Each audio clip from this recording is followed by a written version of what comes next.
আসসালামু আলাইকুম প্রিয় দর্শক, আমিরুল মোমিনিন মানিক আপনাদের প্রত্যেককে আমন্ত্রণ জানাচ্ছি চেঞ্জ টিভির এই লাইভ পর্যালোচনায়। আজ 19শে জুলাই 2026। আমাদের আজকের পর্যালোচনার বিষয় হচ্ছে জর্ডানকে ঘিরে ফেলেছে ইরান, যা ঘটল মার্কিন সেনাদের ভাগ্যে। অত্যন্ত গুরুত্বপূর্ণ আলোচনা, এই মুহূর্তের আপডেট নিয়ে আপনাদের সামনে হাজির হয়েছে। দেখুন, জর্ডান তার গত ৫৫ বছর বা ৬০ বছরের ইতিহাসকে যদি আমরা সামনে রাখি, দেখব যে গাদ্দারির ইতিহাস। মধ্যপ্রাচ্যে ফিলিস্তিনিদের সঙ্গে বা ইরানের সঙ্গে বা অন্যান্য স্বাধীনতাকামী যে কোনো জাতি গোষ্ঠীর সঙ্গে এই দেশটি অব্যাহতভাবে গাদ্দারি বা বিশ্বাসঘাতকতা করে আসছে। আমরা একটু জর্ডানের ম্যাপটা যদি সামনে রাখি তাহলে অনেক বিষয় পরিষ্কার হবে। দেখুন, এই যে জর্ডান একদম ইসরায়েলের সীমান্তবর্তী একটি রাষ্ট্র। এর পাশে রয়েছে ইরাক, তার পাশে কুয়েত এবং তার সঙ্গে আছে ইরান। মানে যখন ইরান জর্ডানকে আক্রমণ করছে তখন ইরাক হয়ে তাকে আক্রমণ করতে হচ্ছে। হ্যাঁ, ইরানের জন্য সুবিধা হয়েছে যে ইরাক এই মুহূর্তে সক্রিয়ভাবে ইরানের পাশে রয়েছে। তো আপনারা দেখতেই পাচ্ছেন যে ইরান আক্রমণ যখন করছে বা ক্ষেপণাস্ত্র ছুটছে, তখন সেই ক্ষেপণাস্ত্র ইরাক হয়ে জর্ডানে গিয়ে পৌঁছাচ্ছে। অন্যদিকে আমরা যদি আরেকটু চিন্তা করি যে যখন আমরা দেখতে পাচ্ছি যে ইসরায়েলে হামলা করা হচ্ছে, তখন কিন্তু এই হামলা অনেক ক্ষেত্রে দেখুন যে ইরান হামলার পরে সেটি হয়তো কখনো কখনো সিরিয়া হয়ে, কখনো কখনো কুয়েত হয়ে আঘাত করছে তেল আবিবে। তো তুলনামূলকভাবে জর্ডানে আক্রমণ করা ইরানের জন্য সহজ, কারণ তার পাশে রয়েছে ইরাক। ইরাকের আকাশ ব্যবহার করতে পারছে ইরান। তো এইরকম পরিস্থিতিতে আমরা মধ্যপ্রাচ্যের উত্তপ্ত অবস্থার মধ্যে একদম ঘি ঢেলে দিতে দেখছি, যখন মার্কিন প্রেসিডেন্ট ডোনাল্ড ট্রাম্প তিনি স্বপ্রণোদিত হয়ে এই যুদ্ধটি দ্বিতীয়বারের মতো শুরু করলেন শান্তি চুক্তি ভেঙে। এখন দেখুন, জর্ডানে বেশ কটি মার্কিন যুক্তরাষ্ট্রের ঘাঁটি রয়েছে। এখানে যেমন বিমান ঘাঁটি রয়েছে, সেনা ঘাঁটি রয়েছে, সেনা ছাউনি রয়েছে। এরপর বেশ কটি আবাসিক এলাকা রয়েছে যেখানে মার্কিন যুক্তরাষ্ট্রের স্বার্থ সংশ্লিষ্ট ব্যক্তিবর্গ বসবাস করেন। সেনা সদস্যদের বাইরে পররাষ্ট্র দফতর এবং বিদেশ সংক্রান্ত বিষয়ে দেখভালের জন্য কর্মকর্তাদের আবাস স্থল রয়েছে। তো ফলে এই মুহূর্তে জর্ডানকে টার্গেট করেছে ইরান। জর্ডানের চতুর্পাশ ঘিরে ফেলেছে বলা যায়, কারণ ইরাক তো সহযোগিতা করছে। অন্যদিকে ইরান এর পক্ষ থেকে এই হামলা হচ্ছেই। আর দূরবর্তী জায়গায় খানিকটা দূরেই রয়েছে সিরিয়া।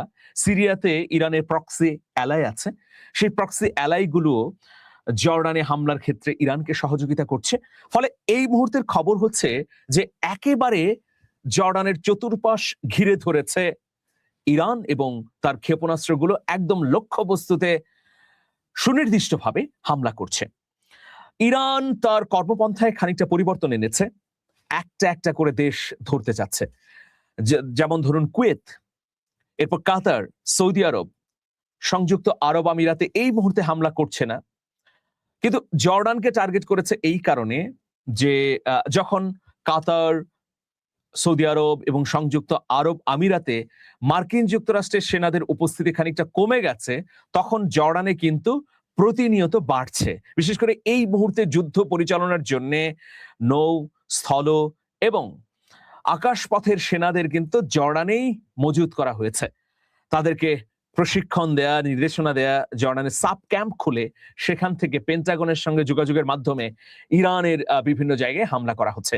সেই জন্যে এই মুহূর্তে জর্ডানকে লক্ষ্যবস্তু করে ইরান ব্যাপক হামলা চালাচ্ছে। প্রিয় দর্শক, আপনারা দেখতে পাচ্ছেন একটি চিত্র আমি আপনাদেরকে দেখাচ্ছি।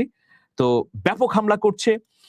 এই হামলা অব্যাহতভাবে চলবে যতক্ষণ না পর্যন্ত জর্ডানে থাকা মার্কিন যুক্তরাষ্ট্রের ঘাঁটিগুলোকে গুড়িয়ে দেয়া যায়।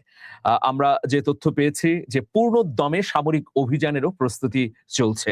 দেখুন, জর্ডানে ইরান কিন্তু স্বাভাবিকভাবেই সামরিক অভিযান করতে পারবে, কারণ ইরানের সেনারা ইরাক হয়ে জর্ডানে সরাসরি আক্রমণ করতে পারবে। এক্ষেত্রে তাদেরকে বাধা দেওয়ার মতো বা আকাশে প্রতিবন্ধকতা তৈরি করার মতো কেউ নেই। তো সবকিছু মিলিয়ে জর্ডানে অসংখ্য হতাহত হয়েছে। গণমাধ্যমে আমরা 6 জনের খবর পেয়েছি, একজন নিখোঁজ রয়েছে বলে এরকম জানা গেছে। দুজন দুজন হত্যার খবর পেয়েছি, গত 24 ঘন্টায় একজন নিখোঁজ হয়েছে, কিন্তু এ পর্যন্ত 16 জন মার্কিন সেনা নিহত হয়েছে। শনিবার এই তথ্য নিশ্চিত করেছে যুক্তরাষ্ট্রের সামরিক বাহিনী। মার্কিন সামরিক বাহিনীর তথ্য অনুযায়ী সর্বশেষ নিহত 2 সেনা জর্ডানে অবস্থিত একটি মার্কিন সামরিক স্থাপনায় ইরানের ব্যালিস্টিক ক্ষেপণাস্ত্র ও ড্রোন হামলা প্রতিহত করার সময় প্রাণ হারান। ওই হামলার পর আরো একজন মার্কিন সেনা সদস্য নিখোঁজ রয়েছেন। হোয়াইট হাউস জানিয়েছে যে নিহত সেনাদের পরিবারের সদস্যদের আনুষ্ঠানিকভাবে অবহিত করার প্রক্রিয়া শেষ না হওয়া পর্যন্ত তাদের পরিচয় প্রকাশ করা হবে না। যদিও সংঘাতের বেশিরভাগই ড্রোন, ক্ষেপণাস্ত্র এবং যুদ্ধ বিমানের মাধ্যমে পরিচালিত হচ্ছে, তবু সাম্প্রতিক প্রাণহানির ঘটনা মধ্যপ্রাচ্যে মোতায়েন মার্কিন বাহিনীর নিরাপত্তার ঝুঁকি আরো বাড়িয়ে দিয়েছে। বিশেষ করে অঞ্চল জুড়ে যুক্তরাষ্ট্রের সামরিক ঘাঁটিগুলো ক্রমেই হামলার লক্ষ্যবস্তুতে পরিণত হচ্ছে। মার্কিন প্রেসিডেন্ট ডোনাল্ড ট্রাম্প দাবি করেছেন, ইরানকে পারমাণবিক অস্ত্র তৈরির সক্ষমতা অর্জন থেকে বিরত রাখতেই যুক্তরাষ্ট্র এই সামরিক অভিযান পরিচালনা করছে। তবে জর্ডানের সর্বশেষ হামলায় মার্কিন সেনা নিহতের ঘটনায় তিনি এখনো পর্যন্ত কোনো বিবৃতি দেননি। যুদ্ধ শুরুর পর একাধিক ঘটনায় মার্কিন বাহিনীর প্রাণহানি হয়েছে। গত 28 ফেব্রুয়ারি কুয়েতে একটি বেসামরিক বন্দরে ড্রোন হামলায় 6 মার্কিন সেনা নিহত হয়। পরদিন সৌদি আরবের প্রিন্স সুলতান বিমান ঘাঁটিতে হামলায় আরো 1 সেনা আহত হয়ে পরে মারা যান। এছাড়া মার্চের শেষ দিকে ইরাকের একটি KC-135 সামরিক জ্বালানি সরবরাহকারী বিমান বিধ্বস্ত হলে 6 সেনা নিহত হন। সম্প্রতি আরব সাগরে একটি সামরিক হেলিকপ্টার দুর্ঘটনার কবলে পড়ে একজন নৌবাহিনীর পাইলটও প্রাণ হারান। অন্যদিকে ইরানের দাবি অনুযায়ী গত 3 সপ্তাহে যুক্তরাষ্ট্রের হামলায় দেশটিতে অন্তত 50 জন নিহত এবং 500 জনেরও বেশি আহত হয়েছে। নিহতদের মধ্যে সাম্প্রতিক এক সেতুতে হামলায় প্রাণ হারানো 8 জনও রয়েছেন। এছাড়া চলমান সংঘাতে উপসাগরীয় অঞ্চলে কর্মরত বিদেশি নাগরিক এবং কয়েকটি দেশের বেসামরিক মানুষেরও প্রাণহানির খবর পাওয়া গেছে। প্রিয় দর্শক, দেখুন, এখন জর্ডানের সাঁড়াশি আক্রমণের মধ্য দিয়ে যদি ইরান একটা সুনির্দিষ্ট পরিকল্পনার মাধ্যমে ঘাঁটিগুলোকে পর্যদস্ত বা ধ্বংসাবশেষে পরিণত করে, তাহলে ইরান পরবর্তীতে কোন জায়গায় হামলা করবে? ওমানে কিন্তু ইরান হামলা করছে না। ওমান একদম হরমুজ প্রণালীর অপর প্রান্তে অবস্থিত। ওমানের সঙ্গে মিলিয়ে হরমুজে টোলো বসানোর জন্য নানা ধরনের প্রক্রিয়ার মধ্যে রয়েছে তেহরান। তাছাড়া ওমান খানিকটা ঘনিষ্ঠ এবং বন্ধু প্রতিম রাষ্ট্র তেহরানের। তো এখন যদি জর্ডানের ঘাঁটিগুলো গুড়িয়ে দিতে পারে মার্কিন যুক্তরাষ্ট্র, তাহলে এই যে অপারেশন, দুঃখিত, যদি জর্ডানের ঘাঁটিগুলো গুড়িয়ে দিতে পারে ইরান, তাহলে মার্কিন যুক্তরাষ্ট্রের যে শক্তি সেটা অনেকাংশেই কমে যাবে। এখন যে মার্কিন যুক্তরাষ্ট্র ধারাবাহিকভাবে ইরানের জনবসতিতে, বিভিন্ন গুরুত্বপূর্ণ স্থাপনায়, খাদ্য গুদামে, সেতুতে, রেল লাইন এবং অন্যান্য যোগাযোগ ব্যবস্থার উপর হামলা করছে, সেই হামলাটা কিন্তু বন্ধ হয়ে যাবে। কারণ এই মুহূর্তে যত হামলা পরিচালিত হচ্ছে অধিকাংশই হচ্ছে জর্ডান থেকে। তো এই জন্যে একটা করে ধরবো, একটা করে শেষ করব, এই কৌশলে এখন IRGC বা বিপ্লবী গার্ড বাহিনী এগুচ্ছে। দেখা যাক শেষ পর্যন্ত এই ঘটনা কি ঘটে। তবে ইরানের তরফ থেকে স্পষ্টভাবে বলা হয়েছে যে মধ্যপ্রাচ্যে একটি মার্কিন ঘাঁটি থাকা পর্যন্ত আমরা লড়ে যাব, মানে সব ঘাঁটিগুলোকে তারা ধ্বংস করবে। দেখুন, এখন ডোনাল্ড ট্রাম্প যে কৌশল নিয়ে এগুচ্ছেন, তার কৌশলটি হচ্ছে যে পানি, খাদ্য, বিদ্যুৎ, পরিবহন সবকিছুকে ধ্বংস করে দেয়া। তো ইরানও যথাসাধ্য প্রতিরোধ করছে। শুধু তাই নয়, ইরানের প্রক্সি অ্যালাইগুলো কিন্তু ইতিমধ্যে যুদ্ধ শুরু করে দিয়েছে।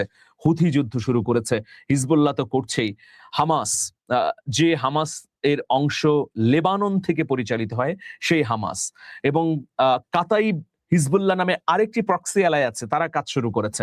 এরপর আমরা দেখছি যে ইরাকি রেজিস্ট্যান্স বাহিনী ইতোমধ্যে মাঠে নেমে গেছে। তারা ইরাকের অভ্যন্তরে মার্কিন স্বার্থ সংশ্লিষ্ট স্থাপনাগুলো, ব্যক্তিবর্গ এবং বিভিন্ন বিদ্রোহী গোষ্ঠীর উপরও হামলা চালাচ্ছে। তো হয়তো এই সপ্তাহের শেষ নাগাদ এই হামলা ত্বরান্বিত হবে, যুদ্ধ একটা নতুন বাঁকে উপনীত হবে। তখনই বোঝা যাবে যে আসলে কি হচ্ছে মধ্যপ্রাচ্য থেকে, কখন বা কতদিনের মধ্যে মার্কিন যুক্তরাষ্ট্র একেবারে পাত্তাড়ি গুটাচ্ছে। দর্শক, আজকে এ পর্যন্তই। সবাই অনেক অনেক ভালো থাকবেন। আল্লাহ হাফিজ। তবে একটি আহ্বান আমি আপনাদেরকে জানাচ্ছি, যারা আমার ভিডিও দেখেন শুভাকাঙ্ক্ষী, তারা হাদি ফিরলেন রাষ্ট্রপ্রধান হয়ে এই বইটি সংগ্রহ করতে পারেন। আপনারা বলতে পারেন যে কোন হাদি?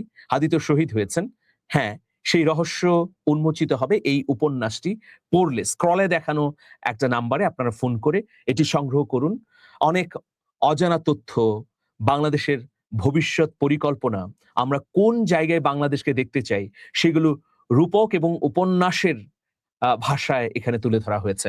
ভালো থাকবেন। শুভেচ্ছা নিরন্তর। আল্লাহ হাফেজ।